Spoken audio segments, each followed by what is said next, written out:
Fantastic day to one and all. Sit back, relax.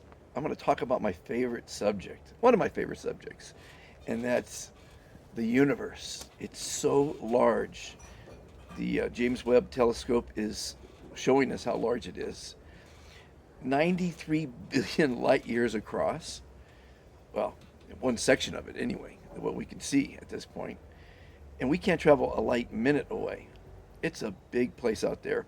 And so I believe in extraterrestrials. I believe they've been here before the dinosaurs. Wasn't much to see back then, I imagine.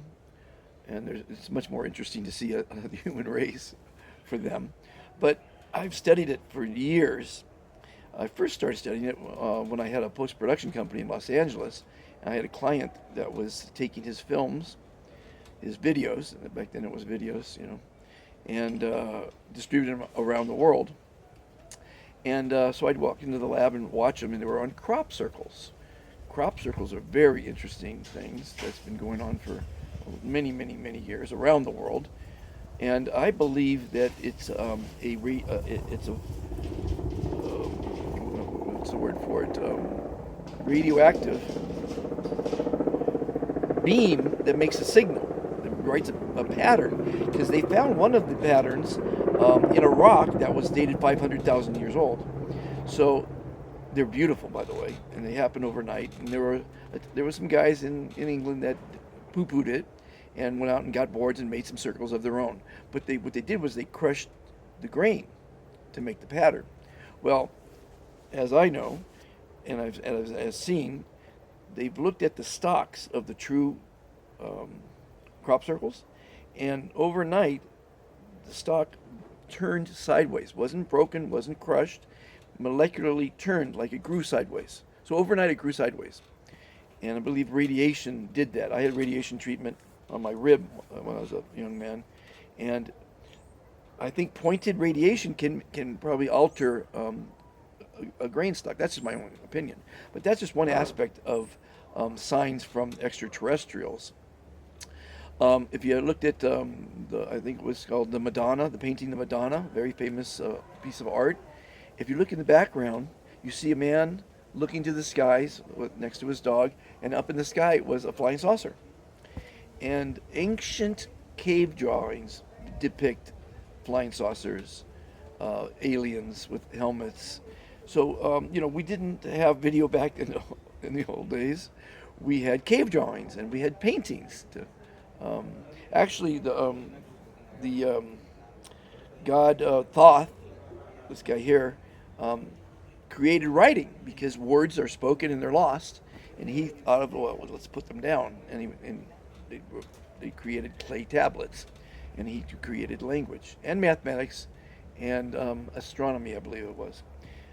The god of wisdom. I'm a old wise guy because I've been around the block a few times. And so basically, I don't know if you've ever seen the film Star Wars. It was a big hit series. Well, when I think of Star Wars, I think of it's futuristic because they're flying in spaceships and they're doing amazing things, and like Star Trek, where they're doing all kind of futuristic things. But Star Wars, if you've watched the movie trilogy, and I think they even made more than that, it took place in a galaxy far, far away, a long, long time ago. So what that means is that there's been civilizations that probably existed billions of years ago, and came and went because they don't last forever. The dinosaurs last for 150 million years. So nothing lasts forever. Our planet's 4.5 billion years old, and it won't last forever. And so a civilization, doesn't last forever. But we've been visited, and Congress is doing. They've been having a lot of meetings with Congress. I've met a astronaut who told me about aliens. I met jet fighter pilots that have experienced all kind of things. I'm a pilot, and if you were a pilot in the old days, and it's becoming less and less now, and you reported a UFO, you might as well just kiss goodbye to your career, because you're crazy. People think aliens. If you think you're people that have seen aliens are crazy. Well, they burned Bruno, the philosopher, in the 1300s at the stake because he said the Earth was round. The poor guy was burned at the stake for saying the Earth was round. The Catholic Church said it was heresy. Well, he was right, if I'm not mistaken. I think the Earth is round. There's still some flatliners out there, but the Earth is round. I've seen pictures of it from outer space, and you could fake everything. There's a saying that believe nothing of what you hear and half of what you see. And today, in today's technology, I can hardly believe it. Most of what I see, because with the manipulation of CGI and what have you, you see Putin and Trump dancing and all kind of crazy things going on. You can't believe what you see anymore. So it's a very strange world we're living in. I'm very curious, and I watch a lot of documentaries, more than most because I'm retired, and most people have to work. I get to research the past, get to see what's going on in the present, and get to imagine what's going on in the future. I've got a plan, as you know. I'm going to try to save the planet from the insanity of humanity. And it's insane to think that we're the only ones in the whole universe, in all of the trillions. I mean, it's so vast out there. It's incomprehensible. There's a sun 100 million times bigger than our sun. That's a pretty darn big sun. When you look up in the night sky and you see a star, that light that finally ended up in your eyeball took billions of years to get to you, traveling across galaxies to meet your eyeball. That's pretty amazing when you start to think about it. But there's cattle mutilations. Let's get into that. Thousands and thousands around the world of cattle and other animals that have been mutilated, operated on basically. Not a drop of blood. So how do you kill a huge animal like a cow or horse or pig without spilling any blood? And the organs were surgically removed. And these are facts. I mean, cold, hard facts on mutilations. A lot of people have been abducted, and they didn't even know it till they were hypnotized, and it was brought out. Many cases of abductions, many cases of chips being implanted, and people aren't happy about it. And most don't want to report it. But nowadays, I think it's like 60% of people believe that there's extraterrestrial life. We're getting smarter. We're not burning people at the stake for saying the Earth is round. But just so many artifacts and so many things that just don't make sense. The building of the pyramids. I was at the pyramids. And to build a pyramid, they said it was done in 10 years. And that means 2.5 million tons, or blocks, 2.5 million blocks weighing 20 tons and more had to be moved and placed with precision, where you can't put a razor blade between them, every 20 minutes, day and night. And at night, they didn't have electricity back then, but they say they probably did. They actually had this invention. It's like an electrical light bulb using chemicals. But if you use a torch, that most people used in the old days, lanterns, it has soot because it's burning something. And they had no soot remains. They have no instructions on how it was built. They have no tools on how it was built. And there's many theories on it. And it's a pretty incredible structure. And monuments around the world that were built, and they're all precision. Like the pyramids are precise to like 0.02 degrees, east, west, north, and south. And if you really study the pyramids, it's incomprehensible how it was made. I believe we were helped with alien technology. Now let's get to alien technology. The 47 Roswell crash. They reported it crashed, and then the next day the military went out and they had to cover it up and said it was a balloon. And there's testimony under oath of people that have seen the alien bodies, seen what's going on under Area 51 out in Nevada. We reversed engineered a lot of technologies. And that's why we have the transistor. We made leaps and bounds very quickly after the alien crashes. But again, to me, I always wondered, why would they crash? They've got to be pretty smart technologies. But they have been here. Just the paintings. So many famous paintings have aliens in them, and then the cave drawings, and then the artifacts that are dated millions of years old. That there's one they found an axe, a wooden axe with a hatchet on the end of it, that was dated, I think, 500,000 or a million years old, because they can carbon date things nowadays, figure out how old it is. But the axe was encased in a rock. So, I mean, it's just an exciting time to see us learn. We're learning. We're still such a primitive to society. I believe. We're still warmongers. We have 56 wars. That's not very smart. I believe, and what's going to happen is the military industrial complex, to make a lot of money, is going to say that aliens are a threat. Well, they're saying it now that they're a threat because they've gone over nuclear facilities and shut them down. That's not a bad thing to shut them down. They're probably protecting us because they know that we, in a heartbeat, in 72 minutes, it all can all come to an end with a nuclear war. Einstein said the Third World War, because we already had two, he doesn't know how it's going to be fought, but he astutely he said the Fourth World War will be fought with sticks and stones. That's Einstein. He's a pretty smart character. And every day I put out motivational quotes on my Be Fantastic YouTube channel and on my websites from people like Einstein, from people like Rene Descartes, who said, "I think, therefore I am," one of my favorite sayings. And every day I put out their quotes and I add one of mine, because I'm a philosopher, a modern day self-appointed philosopher. But my philosophies work. They help people. They're helping tens of thousands of people around the world.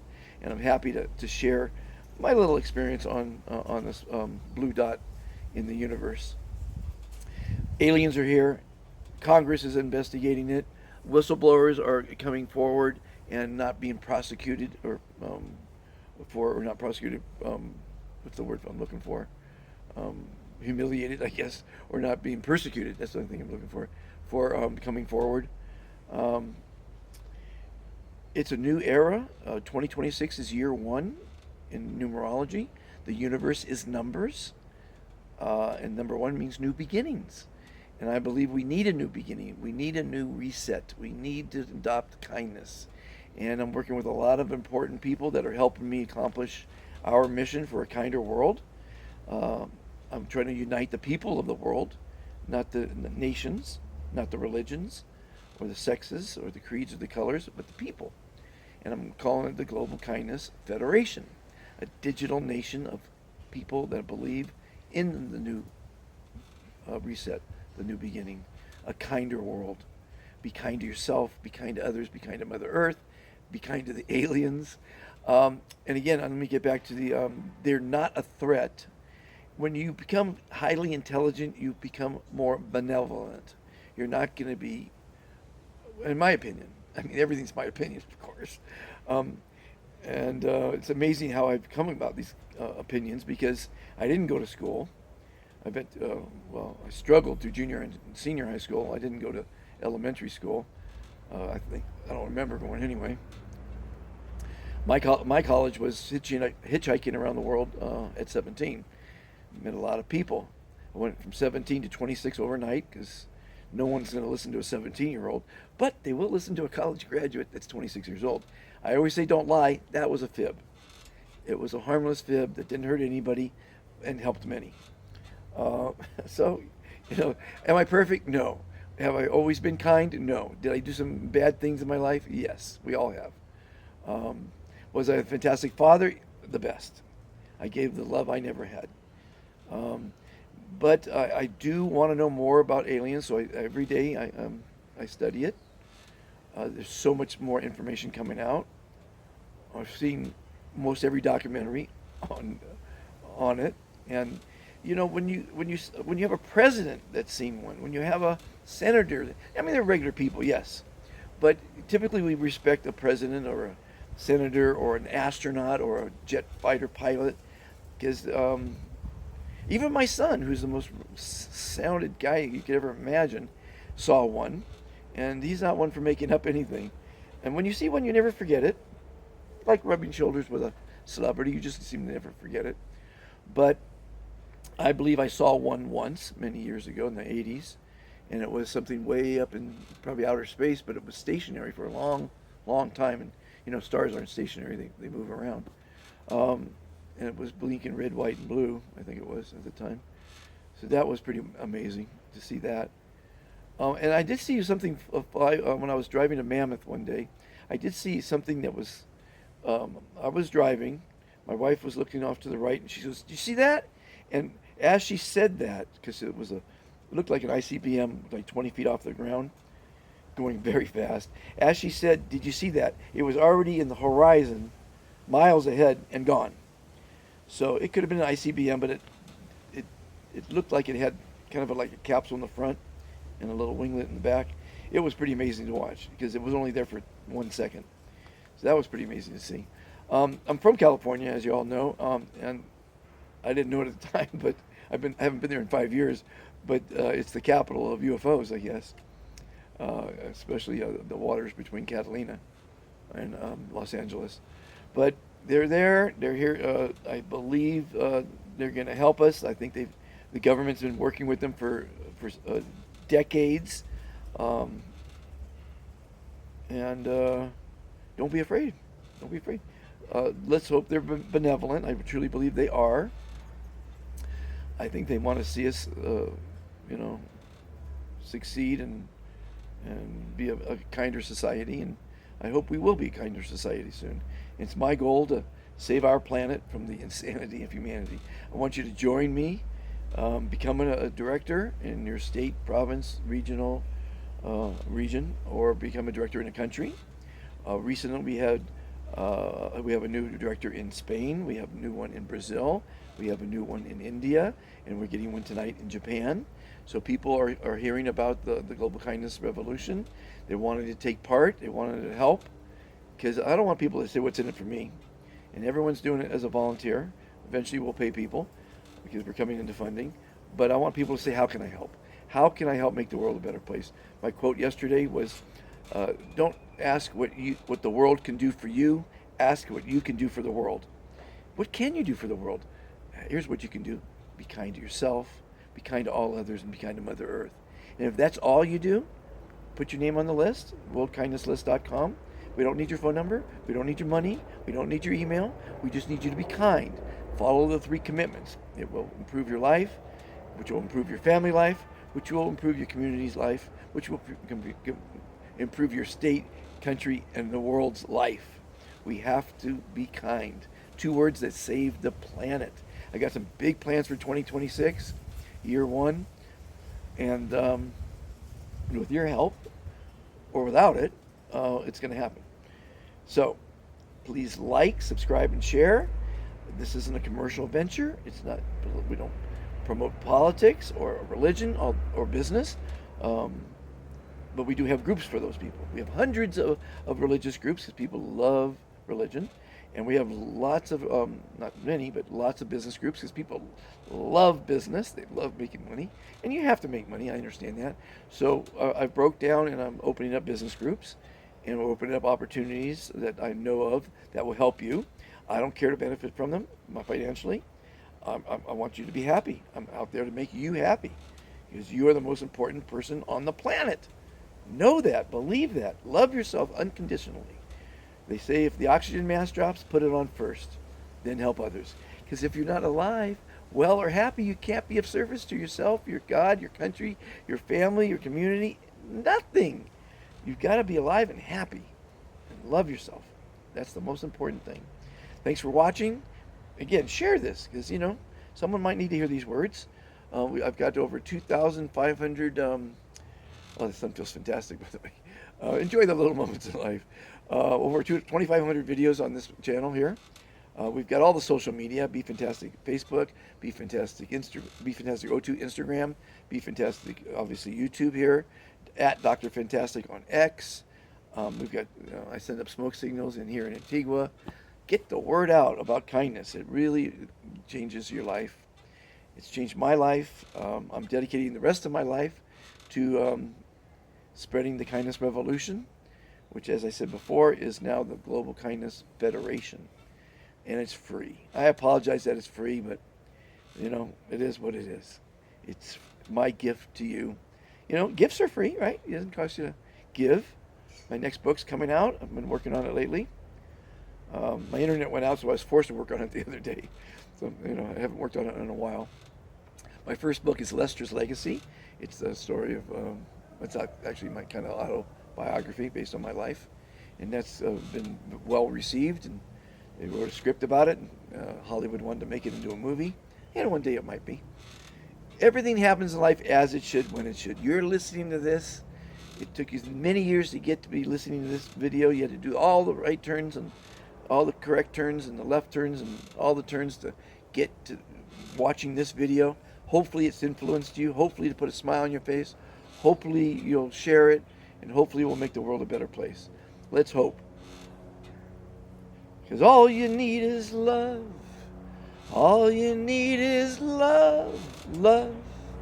Love is all you need. Love yourself, love others, love the planet, and have a fantastic life. It's up to you.